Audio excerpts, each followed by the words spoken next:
Have you ever felt invisible? Overlooked? What happens when an everyday act of disrespect, a moment of casual cruelty, is aimed at the one person you absolutely shouldn't have messed with? This isn't just a story about a bad day at the airport. It's about a gate agent who, fueled by frustration, decided to wield her tiny sliver of power against a black woman waiting for her flight. She snatched her passport, her key to the world, just seconds before boarding. But what she didn't know was that this woman held a different kind of key, one that could lock down a multi-billion-dollar corporation with a single phone call. What followed wasn't just karma. It was a financial cataclysm that brought an entire airline to its knees. The air in Terminal 4 of JFK International was thick with the usual cocktail of human desperation and overpriced coffee. It was a symphony of chaos conducted by the relentless rhythm of rolling suitcases and final boarding calls. Dr. Imani Carter stood serenely amidst it all, a small island of calm in a turbulent sea. Dressed in a sharply tailored navy blue blazer and comfortable yet elegant trousers, she looked less like a weary traveler and more like a woman who commanded respect wherever she went. She was, in fact, both.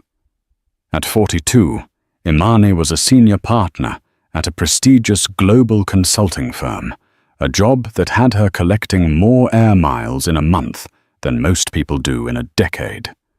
Today, she was flying to London for a keynote address at a major international finance conference. It was routine. Her flight, Global Wings Air 112, was already delayed by 45 minutes, a minor annoyance that barely registered on her Richter scale of travel woes. She scrolled through her presentation on her tablet, her brow furrowed in concentration, her lips mouthing the key data points she was set to deliver. Now, boarding Group 2 for Flight 112 to London Heathrow. A voice crackled over the PA system, sharp and edged with impatience. Imani gathered her things, slipping the tablet into her leather tote and pulling out the handle of her sleek carry-on. She joined the line, a practiced maneuver. Her passport and boarding pass held securely in her hand. The line snaked forward with agonizing slowness. At the podium stood the source of the sharp-edged voice. The gate agent's name tag read, Brenda. She was a woman who looked like life had chewed her up and spat her out one too many times. Her blonde hair was pulled back in a severe ponytail, stray strands escaping around a face etched with lines of perpetual annoyance. Her movements were jerky, snatching boarding passes and stabbing at her keyboard with a ferocity that seemed wholly unnecessary. Brenda's day had been a cascading disaster. It started with a 4 a.m. call from her son's daycare. He had a fever and couldn't come in. That meant a frantic last-minute call to her unreliable sister, who'd demanded $100 for the inconvenience. Then her car had refused to start, leading to a $50 cab ride she couldn't afford. She'd arrived at work late, earning a scathing reprimand from her supervisor, Martin Shaw, a man who seemed to derive genuine pleasure from the misery of his subordinates. He had reminded her with a smug grin that her performance metrics, specifically her collected fees for overweight baggage and last-minute seat upgrades, were lagging. "We need you to be a team player, Brenda," he'd said, his voice dripping with insinuation. "Find the revenue. It's there if you look." So Brenda was looking. She was looking for any discrepancy, any opportunity to assert the little authority she had, and maybe, just maybe, claw back some of the day's losses. She'd already dinged a young couple for a slightly oversized stroller and forced a student to consolidate his carry-ons for a hefty fee. Each small victory was a balm on her frayed nerves. Then Dr. Imani Carter arrived at the front of the line. Imani smiled politely, a small professional gesture, and held out her documents. "Good afternoon," she said, her voice calm and clear. Brenda didn't return the greeting. Her eyes, cold and assessing, flicked from Imani's face to her expensive-looking tote bag, then to her perfectly manicured nails. A familiar, bitter resentment curdled in her gut. "Easy for you," she thought. "Probably never had a real problem in your life." She took the passport and boarding pass, her thumb smeared across the plastic of the boarding pass as she scanned it. Beep! The light flashed green. Everything was in order. But Brenda wasn't done. She opened the passport, a deep blue United States passport, and began to scrutinize it with the intensity of a diamond cutter. She held it up to the light. She angled it. She ran her thumb over the photograph, then over the laminate of the information page. Imani waited patiently, though a tiny knot of unease was beginning to form in her stomach. This was unusual. She'd been through hundreds of airport gates, and this level of scrutiny was typically reserved for secondary security screenings, not the final boarding process. "There's a problem with this passport," Brenda announced, her voice loud enough for the people behind Imani to hear. Imani's eyebrows rose slightly. "A problem? I just used it to fly in from Chicago 2 days ago. I assure you it's valid." "The laminate," Brenda said, tapping the page with a chipped red painted fingernail. "It's peeling, right here in the corner." Imani leaned forward, trying to see. From her angle, the passport looked immaculate. "I don't see anything. Could you show me?" Brenda held it up, but kept it angled away, just out of clear view. "It's a clear sign of tampering. It compromises the integrity of the document. I can't let you board with this." The knot in Imani's stomach tightened. This was absurd. With all due respect, she said, keeping her voice even and professional. "I think you're mistaken. That's just normal wear and tear, if there's anything there at all. The document is perfectly legal and valid. And I'm telling you," Brenda retorted, her voice rising, "that it's a security risk. Airline policy gives me the final say on travel documents. You are not boarding this flight." The finality in her tone was a slap in the face. Whispers rippled through the line behind them. People were starting to stare. Imani felt a flush of heat rise up her neck. She was being publicly challenged, humiliated over a phantom issue. She recognized the situation for what it was, a power play. Whether it was racially motivated, a result of the agent's bad day, or a combination of both, the outcome was the same. "Okay," Imani said, shifting her strategy. "I understand your concern for security. Is your supervisor available? Perhaps they can take a second look and verify the document for you." Brenda smirked, a cruel, triumphant little twist of her lips. "My supervisor, Mr. Shaw, is very busy, and he'll tell you the same thing I am. This passport is compromised." She then did something that sent a shock wave of disbelief through Imani.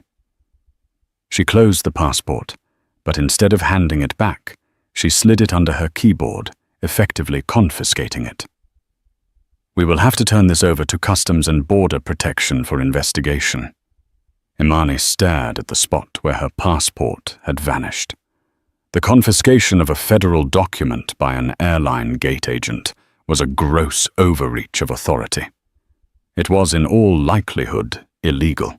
Her mind, trained to assess risk and calculate consequences, went into overdrive. She had 2 options.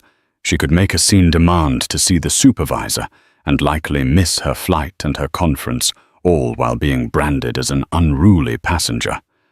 Or she could use a different kind of leverage. "I'm going to ask you one more time," Imani said, her voice dropping into a lower, colder register. The professional warmth was gone, replaced by something that should have given Brenda pause. "Please return my passport and allow me to board my flight." And I'm telling you, Brenda said, enjoying this far too much to step out of the line. You're holding everyone up. You are denied boarding. She gestured dismissively with her hand. Go on, move. For a long moment, Imani just stood there. She looked at Brenda. Truly looked at her, at the cheap makeup that couldn't hide the exhaustion, the sour set of her mouth, the flicker of desperate power in her eyes. And in that moment, Imani made a decision. She wasn't just a consultant. Her title, the one she didn't advertise, was far more significant. For the past 18 months, her firm had been contracted by the U.S. Department of the Treasury. Her specific role, a senior forensic auditor for the Financial Crimes Enforcement Network, or FinCEN. Her current project, a sealed multi-agency investigation into Global Wings Air for suspected sanctions violations and large-scale money laundering. The airline was already under a microscope. They were suspected of using a complex web of shell corporations to move money for blacklisted entities using their vast network of international accounts to obscure the transactions. Imani and her team had been painstakingly building their case, waiting for the right moment, the undeniable piece of evidence to move from investigation to enforcement. And Brenda, in her petty, spiteful little power trip, had just handed it to her on a silver platter. The illegal confiscation of a passport belonging to a federal auditor investigating their very company. It was a flagrant act of obstruction, a sign of an organization rotten from the inside out. It was more than enough justification to escalate things, dramatically. Imani gave a single, sharp nod. She didn't argue further. She didn't raise her voice. She simply said, I see. She stepped out of the line, ignoring the curious and pitying glances from the other passengers. She walked over to a quiet corner near the window overlooking the tarmac, where the massive Global Wings 707, her ride to London, sat gleaming under the afternoon sun. She pulled out her phone. She didn't call customer service. She didn't call her travel agent. She scrolled to a single name in her contacts, a direct line to the Treasury's Office of Foreign Assets Control, OFAC. The man who answered on the first ring was named David Chen, a man whose job was to turn financial intelligence into action. Imani, he said, his voice all business. Everything all right? You're supposed to be in the air. Change of plans. David. Imani said, her voice steady and calm, betraying none of the fury simmering beneath the surface. We're moving on Global Wings, effective immediately. There was a brief pause on the other end of the line. Immediately, the timetable was for next quarter. Do you have something new? Imani watched as Brenda smugly waved the next passenger forward.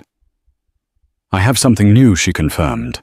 An agent of the airline has, without cause, denied me boarding and illegally confiscated my government-issued passport. I'm classifying it as a direct attempt to interfere with a federal investigation. It was an aggressive interpretation, but one she knew would hold up. They're acting with impunity, David. It's time to ground them. Freeze it all. The primary domestic accounts, the international clearinghouses, all of it. Full asset seizure under the Patriot Act. Another pause, this one longer. Then David Chen's voice came back, laced with a new steely resolve. Understood. I'll execute the order. Give me 5 minutes. 5 minutes, Imani repeated. She disconnected the call. She stood by the window, her gaze fixed on the plane. She watched as the ground crew continued their work, oblivious.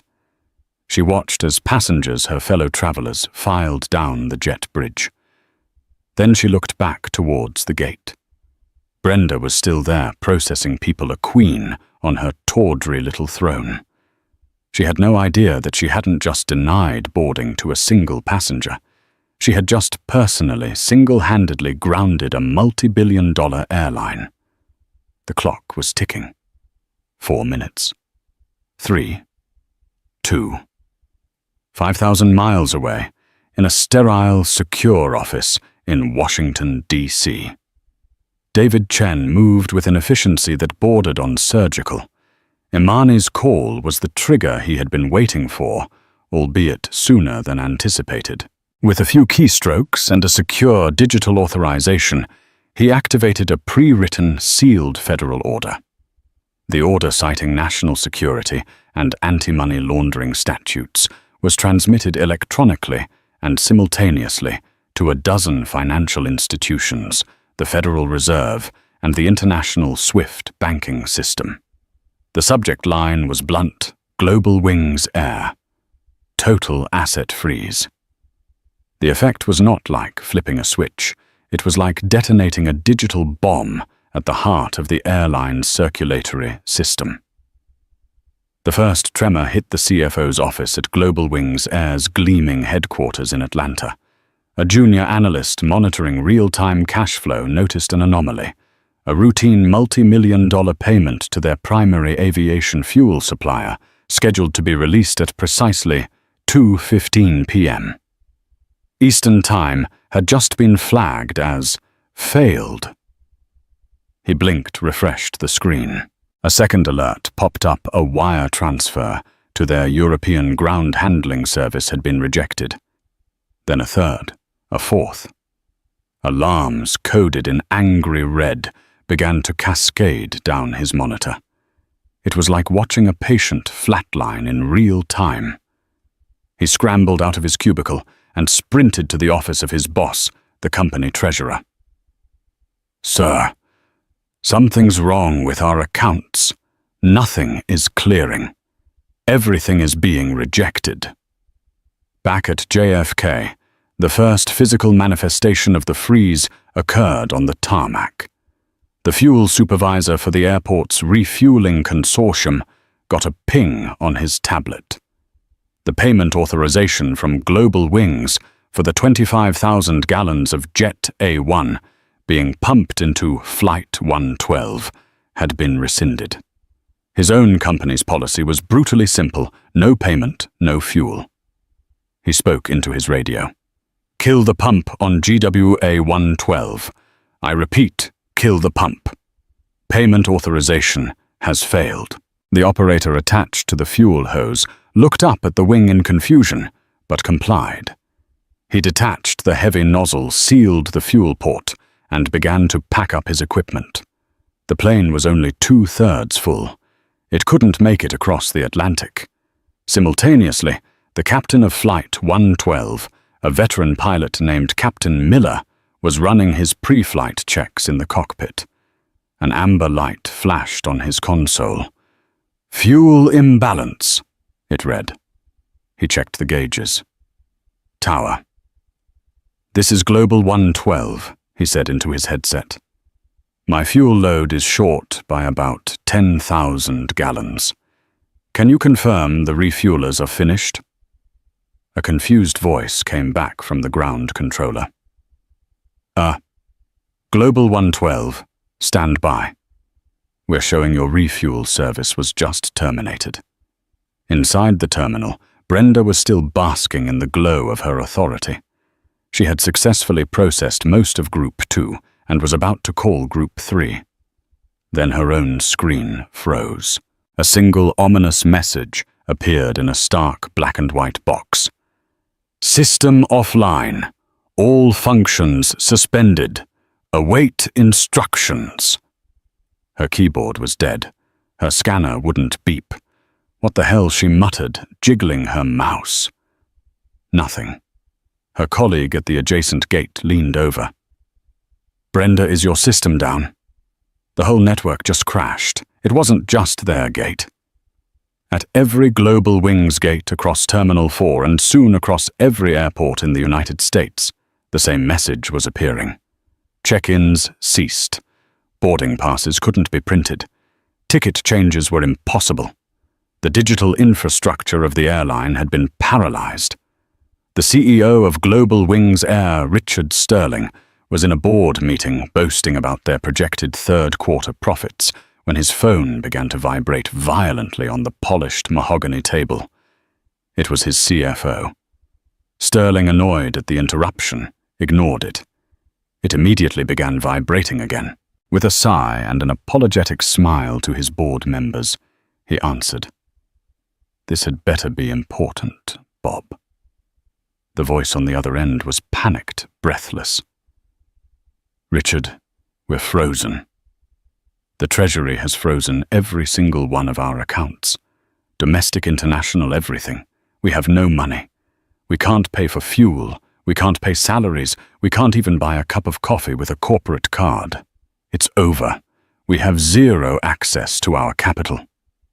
Richard Sterling felt the blood drain from his face. The color of his expensive tan seemed to pale by several shades. "What grounds?" "That's impossible. They're citing the Patriot Act, national security. Suspected financial crimes," the CFO stammered. "Richard, what the hell is going on?" Sterling's mind raced. The investigation. He knew about the quiet inquiries from the Treasury. He and his legal team had dismissed them as a fishing expedition, a slow-moving bit of bureaucratic nonsense they could stonewall and litigate for years. For them to move this fast, this decisively, something must have happened. Something must have set them off. The chaos was multiplying exponentially. At LAX, a Global Wings plane full of passengers bound for Tokyo was pushed back from the gate only to be stopped on the taxiway because the airline couldn't pay the air traffic control fees. In Chicago, the catering company, unpaid, began unloading all the meals from a flight to Frankfurt. Pilots receiving automated messages about the payment halt refused to take off, citing safety and contractual concerns. Within an hour, every single Global Wings flight across North America was grounded. Thousands of passengers were now stranded, their anger and confusion growing with every passing minute of non-information. Back at JFK's Terminal 4, the scene at Gate 24 was descending into mayhem. Captain Miller had deplaned and was now in a heated argument with Brenda and her supervisor Martin Shaw, who had finally been forced to emerge from his office. "What do you mean you don't know?" the captain demanded, his face red with frustration. "My plane is half-fueled, my passengers are on board, and my system is telling me the airline has no credit. I've been flying for 30 years, and I have never, ever seen anything like this." Martin Shaw, a man whose management style consisted of bullying those beneath him and groveling to those above, was completely out of his depth. "We're experiencing a network-wide outage," he said, sweating through his cheap polyester suit. "Our IT department is working on it." Brenda stood silently behind him, a growing sense of dread creeping into her bones. This was too big. A simple system crash didn't stop fuel trucks on the tarmac. This felt different, apocalyptic. Her eyes scanned the crowded gate area, and then she saw her. Dr. Imani Carter. She was still standing by the window in the exact same spot. She hadn't moved. She was just watching the chaos she had unleashed, her expression unreadable. She held her phone in her hand, but she wasn't talking. She was just observing. A cold, terrifying thought began to form in Brenda's mind. This is because of her. This can't be a coincidence. As if sensing her gaze, Imani looked over, and their eyes met across the sea of angry, shouting passengers. Imani didn't smile. She didn't scowl. She just held Brenda's gaze with a look of calm, unwavering appraisal. In that moment, Brenda knew with absolute certainty that she had made a catastrophic mistake. She hadn't just provoked a passenger. She had poked a hornet's nest the size of the federal government. The phone in Martin Shaw's pocket rang. The caller ID read, CEO Richard Sterling. He fumbled to answer it. Mr. Sterling, sir. The voice that came through the phone was not the smooth, confident tone of their leader. It was a panicked, enraged shriek. Shaw. What the hell did you people do at your gate in JFK? Who did you piss off? I just got off the phone with the General Counsel. The entire federal freeze, the entire collapse of this company's finances was triggered by a security incident report filed from your terminal less than an hour ago. It involves the confiscation of a passport. Tell me what happened right now. Martin Shaw's face went white as a sheet. His head whipped around his terrified eyes, landing first on Brenda, and then following her gaze to the calm, composed black woman standing by the window. He didn't know who she was, but he suddenly understood that she was the most important person in his world, and that his world was about to end. To truly grasp the seismic shock that brought Global Wings Air to its knees, one must look past the chaos of the boarding gate and into the silent, deliberate world of the woman standing at its epicenter. Dr. Imani Carter was not by nature a creature of impulse. Her life, her career, and her formidable reputation were built on a bedrock of meticulous planning, razor-sharp analysis, and an almost inhuman patience. Her phone call to the Treasury was not a spontaneous act of fury.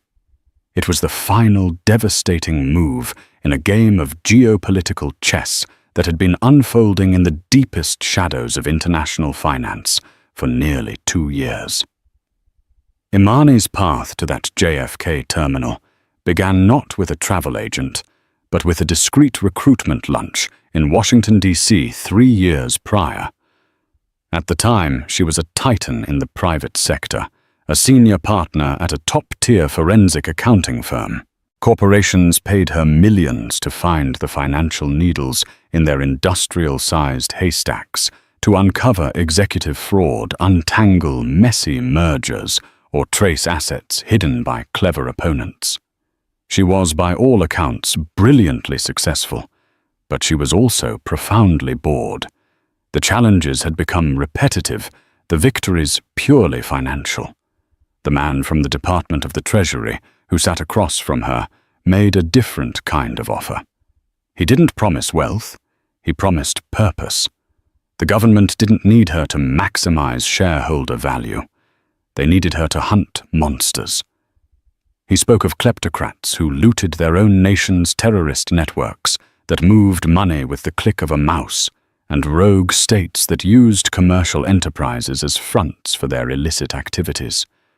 We have analysts who can follow the money, the man had said. We need someone who can think like the criminals who hide it. Imani accepted. She became a senior consultant, a purposefully innocuous title that belied the immense power she wielded. Operating under a contract with the Financial Crimes Enforcement Network, FinCEN, she was a civilian operative with the security clearance and analytical authority of a top intelligence agent. Her new domain was the dark underbelly of the global economy. The Global Wings Air file landed on her secure tablet 18 months later. It was flagged by an algorithm that had detected a statistical anomaly. For a mid-tier airline struggling with fuel costs and posting thin profit margins, it had an inexplicably high volume of international cash flow. It was like finding a corner bodega that somehow had the same cash turnover as a supermarket. It made no sense. Imani and her small, dedicated team began to dig. What they uncovered was a masterpiece of criminal finance, a scheme of breathtaking audacity, all orchestrated by the airline's charismatic and deeply corrupt CEO, Richard Sterling. Sterling was a product of Wall Street's most predatory hedge funds. He had taken over Global Wings, not with a vision for aviation, but with the cold eyes of a financier who saw the airline as a unique financial vehicle. He understood that a major international airline was one of the few legitimate businesses that had a constant high-volume need to move vast sums of money across dozens of countries every single day. He exploited that need, turning the airline's treasury department into a sophisticated black market bank. The scheme was intricate. A shell corporation in Malaysia, registered as a luxury travel services provider and secretly controlled by a sanctioned North Korean general, would book a massive multi-million-dollar corporate travel package with Global Wings. The payment would enter the airline's main accounts as legitimate revenue. In reality, no one ever flew. A few weeks later, Global Wings would make a payment of a similar amount, minus a hefty commission for Sterling and his conspirators, to another shell corporation in a Caribbean tax haven, this one registered as a provider of aircraft maintenance logistics. The laundered money, now clean, would then be wired to its final destination.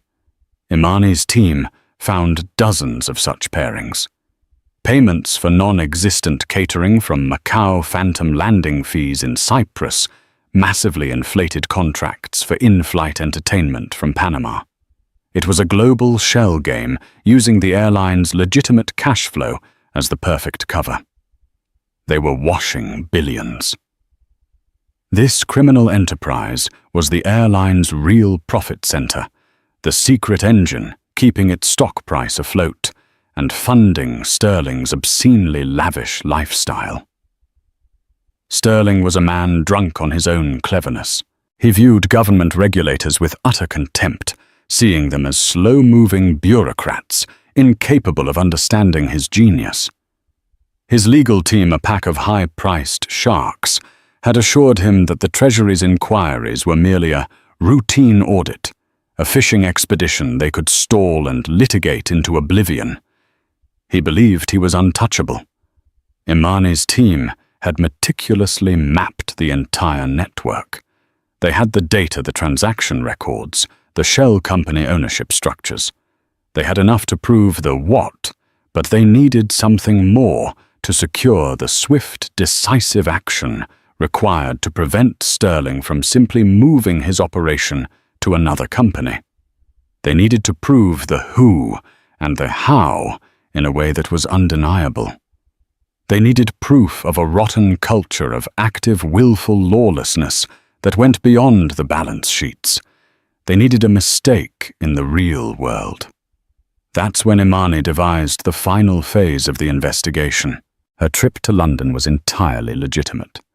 She was scheduled to meet with Britain's Serious Fraud Office to coordinate a joint multinational takedown of the Global Wings network planned for the following quarter.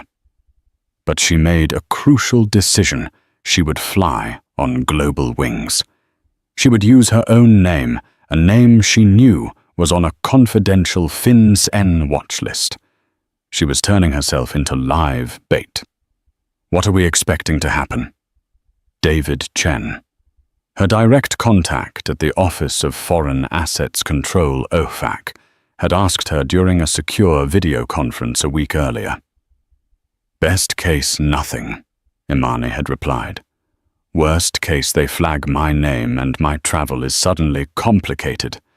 A cancelled flight, a lost booking.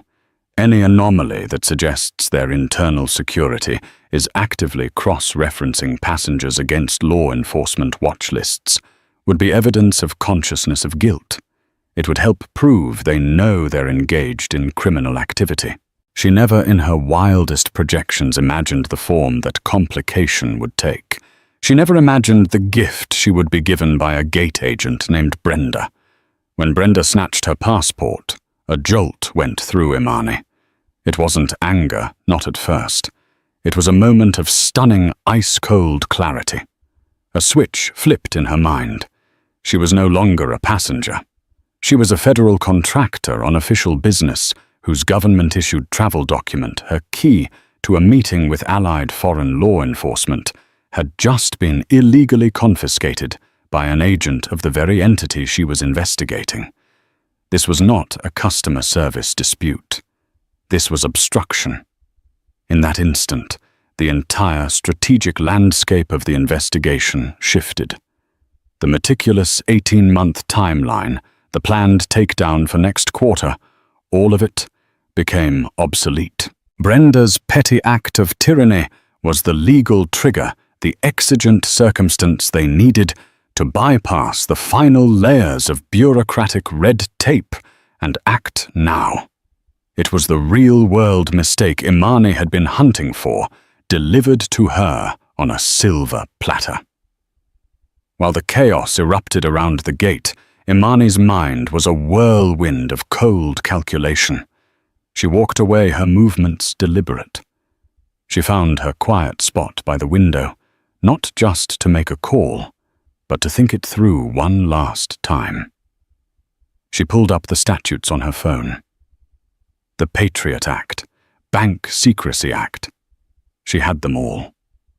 Her call to David Chen was precise. "Imani." He answered, his voice sharp. "You should be taking off." "There's been a material development, David," she said, her voice betraying no emotion. "I need you to execute the primary enforcement directive. I want a full asset freeze on Global Wings Air, all domestic and international accounts, effective immediately." There was a stunned silence on the line. Immediately, Imani, the joint action is months away. A unilateral move now could spook their foreign partners and allow assets to disappear. "What's happened? Has there been a data breach? Are they shredding documents?" "It's cleaner than that," Imani said, watching as Brenda smugly dismissed another passenger.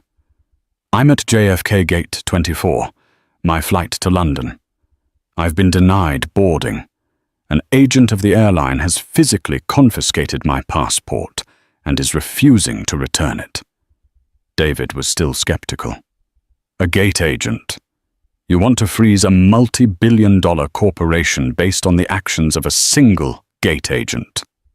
"Listen to me very carefully, David," Imani said, her voice hardening into steel. "I'm a federal contractor on official duty, en route to a sanctioned meeting with a foreign partner agency concerning this specific entity. An employee of that entity has illegally seized my travel documents, preventing me from completing my duty. I am classifying this as a direct and hostile act of obstruction of a federal investigation. It is proof of a corporate culture that believes it is above the law. We cannot wait. We have to assume they are actively compromising the investigation. The legal justification is ironclad. Shut them down, now." She could practically hear the gears turning in David's head as he processed the sheer audacity and strategic brilliance of the move. He knew she was right. It was aggressive, but it was legally sound. It was the perfect, unexpected justification. "Understood," he said, finally, his voice now filled with resolve. "I'll execute the order. You've got your mistake, Imani." "Yes," she said softly as she ended the call. "We do." Back at the gate, the first waves of the digital tsunami were making landfall. Martin Shaw, his face beaded with sweat, was screaming into his phone at some helpless IT technician when his other phone, the one reserved for senior management, began to buzz. The caller ID was a name that made his stomach clench. Richard Sterling. He answered with a shaky, overly formal greeting. "Mr. Sterling, sir. We're experiencing some technical difficulties here, but—" He was cut off by a sound that was less a voice and more a primal scream of raw panic from the other end of the line. "Shaw. What did you do? What in God's name happened at your gate?" "Sir, I don't. Don't lie to me," Sterling shrieked. "The Treasury just froze every dollar this company has. Every account. We're insolvent. It's over. And my general counsel says the trigger, The legal justification was a security incident report filed from your terminal less than an hour ago. It was about a confiscated passport. Talk to me. Shaw. Martin Shaw felt the blood turn to ice water in his veins. A confiscated passport. His head whipped around, his eyes wide with terror, and he saw Brenda standing there looking defensive. His gaze then followed hers across the terminal to the woman by the window. Dr. Imani Carter. The name from the boarding pass now exploded in his mind like a flashbang. He dropped the phone. He didn't need to hear any more.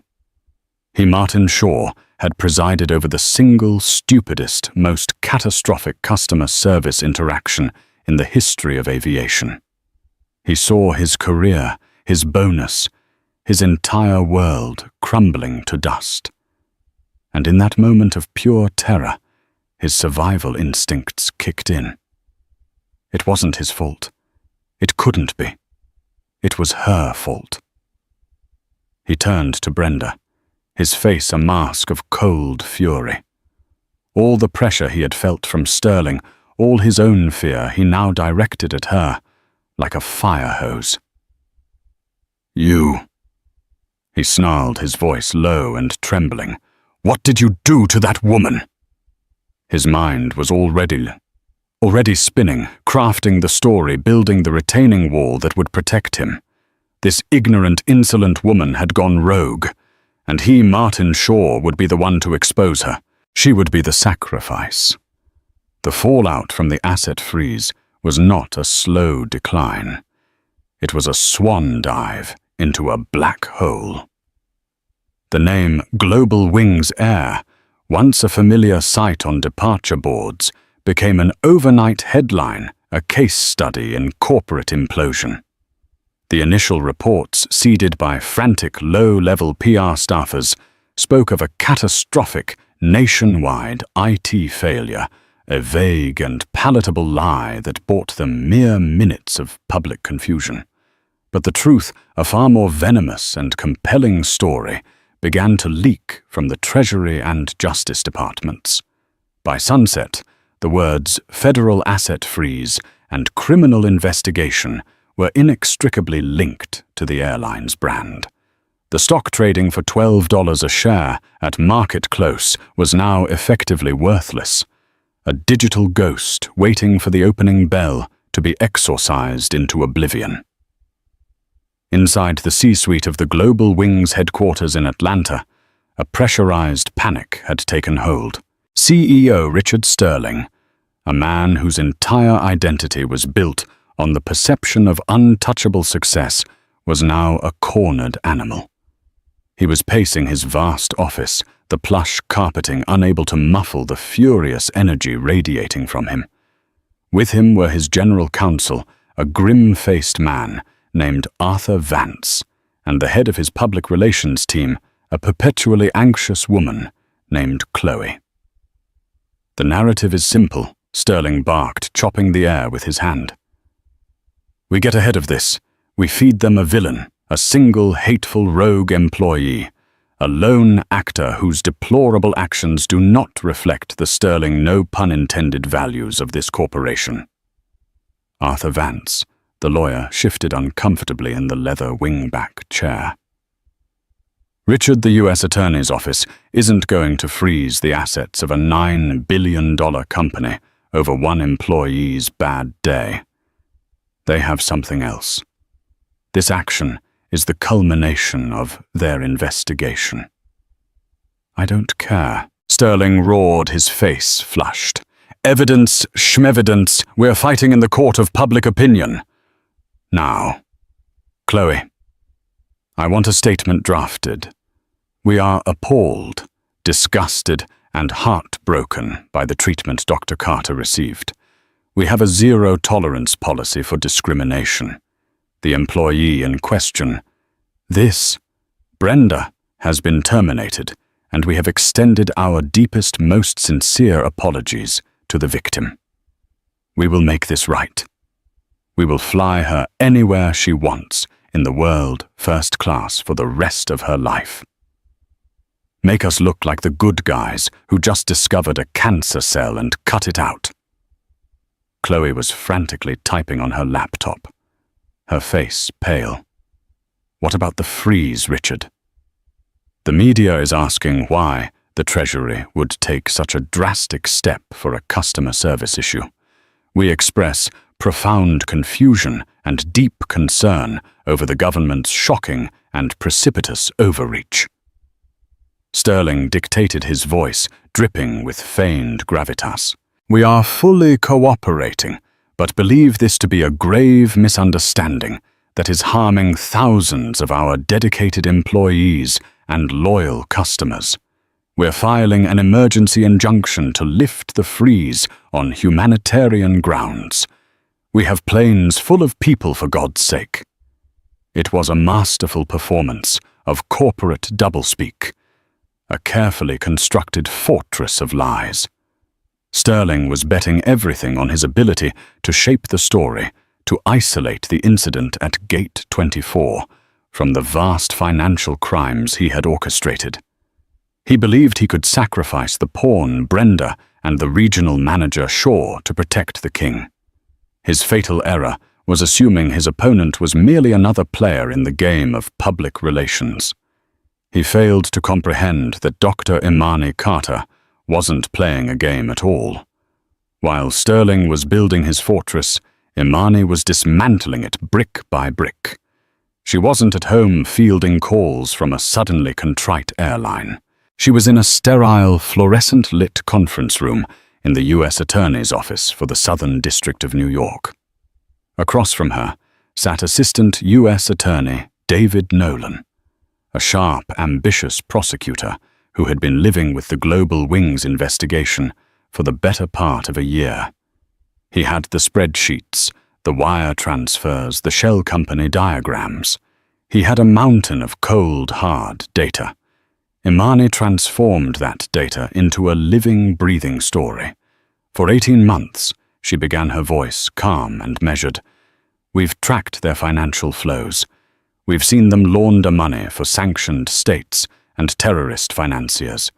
We knew Richard Sterling was the architect, but his lawyers have always maintained that he was an innovator, not a criminal. They claimed these complex financial structures were legitimate tools for navigating the global marketplace. She leaned forward. What happened to me today at JFK is the Rosetta Stone for this entire case. It's the proof of culture. Sterling's model isn't just about hiding money at the top. It's about extracting value at the bottom. He implements high-pressure performance metrics. He incentivizes his managers, men like Martin Shaw, to push their employees to generate ancillary revenue no matter the cost. That pressure flows downhill until it lands on a gate agent like Brenda, a woman having a bad day who has been implicitly trained by her superiors to view passengers not as people but as opportunities for fees and fines. Nolan listened intently, his pen still. She didn't just choose me at random, Imani continued. She profiled me. She saw a well-dressed black woman and assumed I was an easy mark. And when I didn't comply, she felt empowered by the system behind her to de-escalate to invent a cause and to take my passport, a federal document. That is not a rogue employee. That is a direct, predictable outcome of the corporate culture Richard Sterling created. The same impunity that allows him to move $100 million for a rogue state is the same impunity that allows his gate agent to believe she can illegally confiscate a citizen's passport. It's the same disease, just manifesting in different ways. Imani's argument was devastatingly effective. She connected the abstract billion-dollar crimes to a tangible, relatable, and infuriating human moment. The story of the stolen passport wasn't a distraction from the financial case. It was the key that unlocked its moral and legal power. Nolan could now go before a grand jury, and later a trial jury, and paint a picture not of boring financial transactions, but of a corrupt empire, rotten from the head down. The final nail in Sterling's coffin was being hammered in a drab, windowless security office back at JFK. Brenda had been sitting in silence for over an hour, a styrofoam cup of cold coffee untouched in front of her. The bravado she'd felt at the gate had evaporated, leaving behind a residue of pure gut-wrenching fear. She had been fired. Martin Shaw, the man who had pushed her and praised her for her aggression, had cast her aside without a second thought, hissing that it was all her fault. Her phone buzzed with a text from her sister. "Your son is asking for you, and you still owe me that $100. Brenda felt the walls closing in. Her small act of spite had triggered an avalanche, and she was about to be buried. The door opened, and a man in a rumpled suit entered. He introduced himself as Agent Miller from Homeland Security Investigations. He wasn't aggressive. His voice was quiet, almost gentle. "Brenda," he said, taking a seat. "I'm not here to yell at you. I just need you to walk me through exactly what happened at Gate 24 today." From the very beginning. Brenda started with the official story, the one she had told Shaw. She mumbled about concerns over the passport laminate, about following protocol. Agent Miller let her talk, his expression unchanging. When she finished, he leaned back in his chair. "Okay," he said softly. "Now tell me what really happened." That was it. That was all it took. The simple, quiet invitation to tell the truth.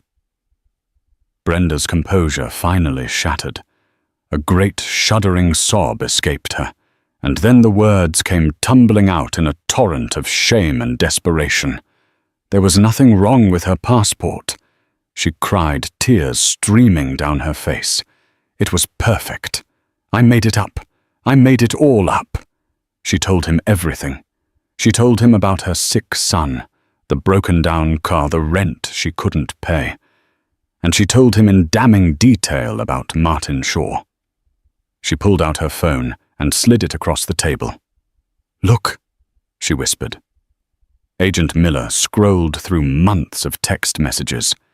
He saw Shaw's relentless pressure. "We're falling behind on ancillary rev, Brenda. I need my top players to step up. Great job on that baggage fee collection yesterday. That's the team spirit I'm looking for. Remember, every passenger is a revenue opportunity." And then the message from that very morning. "I don't care how you do it. Find the revenue." "He told us to be aggressive," Brenda explained, her voice thick with tears. "He would post rankings in the break room, showing who collected the most fees. It was a game. If you won, you got the better shifts. If you lost, he'd put you on the holiday rotation. When I saw that woman, Dr. Carter, I just saw a way to get a win for the day. I thought I could get her on an overweight carry-on, and when I couldn't, I got angry. I wanted to show her that I was in charge. It was stupid. It was awful. But Mr. Shaw, he's the one who winds us up and points us at the passengers." Brenda's confession, backed by the digital evidence on her phone, was the legal equivalent of a tactical nuclear weapon. It vaporized Sterling's rogue employee defense. It provided prosecutors with a direct, provable chain of command for the malicious actions at the gate. Armed with Imani's strategic overview and Brenda's ground truth confession, the U.S. Attorney's Office moved for the kill. The emergency injunction filed by Global Wings was summarily dismissed, and the sealed indictment was made public. The reckoning came at dawn. A fleet of black government SUVs swarmed the pristine, manicured grounds of the Global Wings corporate campus in Atlanta. Federal agents clad in vests identifying them as IRS and FBI poured into the lobby, serving a warrant that gave them access to everything. Simultaneously, another team arrived at Richard Sterling's palatial estate. He was woken not by his personal assistant, but by the hammering of federal agents on his front door. He was arrested in his silk pajamas, the look of supreme, arrogant disbelief on his face captured in a single, perfect photograph that would grace the front page of every major newspaper. The karma for Martin Shaw was delivered with less fanfare, but equal finality. 2 agents met him as he arrived for work at JFK, his mind still racing with how to cover his tracks. They arrested him in the employee parking lot, his pathetic blustering turning to whimpering sobs as the handcuffs clicked shut. He was just a middle manager, a bully in a cheap suit, but in the end, he was a vital link in the criminal chain, and he would be prosecuted as such. For Brenda, justice was a quieter, more complicated affair. In exchange for her complete and truthful testimony against both Shaw and Sterling, the U.S. attorney agreed to drop all charges against her. She was not a hero. Her actions were born of prejudice and spite, but her willingness to tell the truth, to own her mistake, and expose the system that created it, had been indispensable. Her karma was not a prison sentence but a harsh public lesson that stripped her of her pride and forced her to confront the woman she had become. She was left with the difficult task of rebuilding a life from the wreckage. Weeks later, the dust had begun to settle. Global Wings Air was in Chapter 11, bankruptcy, its assets being carved up and sold off by a court-appointed trustee. Its name was already becoming a cautionary tale taught in business schools. Dr. Imani Carter sat in the lounge of a different airline, waiting for a flight to Bali. It was a vacation she had promised herself long ago. Her original passport, returned to her via courier, was tucked safely in her bag. On the lounge television, a news anchor was reporting an update. Former Global Wings CEO Richard Sterling was denied bail today, the anchor said, as footage of Sterling in a prison jumpsuit filled the screen. The judge cited the mountain of evidence in the government's fraud case and deemed him a significant flight risk. A flight attendant approached Imani with a warm smile. "Dr. Carter, we'll be ready to board in just a few moments. Can I offer you a glass of champagne before your flight?" Imani returned the smile, a genuine, unburdened expression. "That would be lovely, thank you."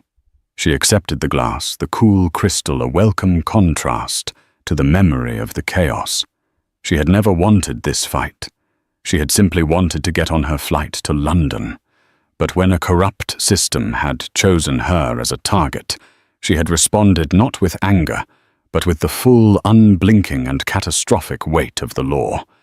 And in the end, justice had been served. So what's the real lesson here? It's a powerful reminder that the person you disrespect in a moment of frustration might just be the architect of your undoing. This story shows us that true power isn't about a uniform or a title. It's about integrity and the consequences when that integrity is attacked. Brenda's single act of prejudice wasn't just an insult. It was the loose thread that allowed Dr. Imani Carter to unravel a vast criminal conspiracy proving that corporate rot can be exposed from the ground up. Karma in this case wasn't a mystical force. It was delivered cold hard and legally through federal channels, ensuring that everyone from the cowardly manager to the arrogant CEO faced their reckoning. If this story resonated with you, please hit that like button to let us know. Share this video with someone who needs to see that justice can and does prevail. And most importantly, subscribe to our channel and turn on notifications so you never miss another story of epic karma and dramatic real-life justice. Thanks for listening.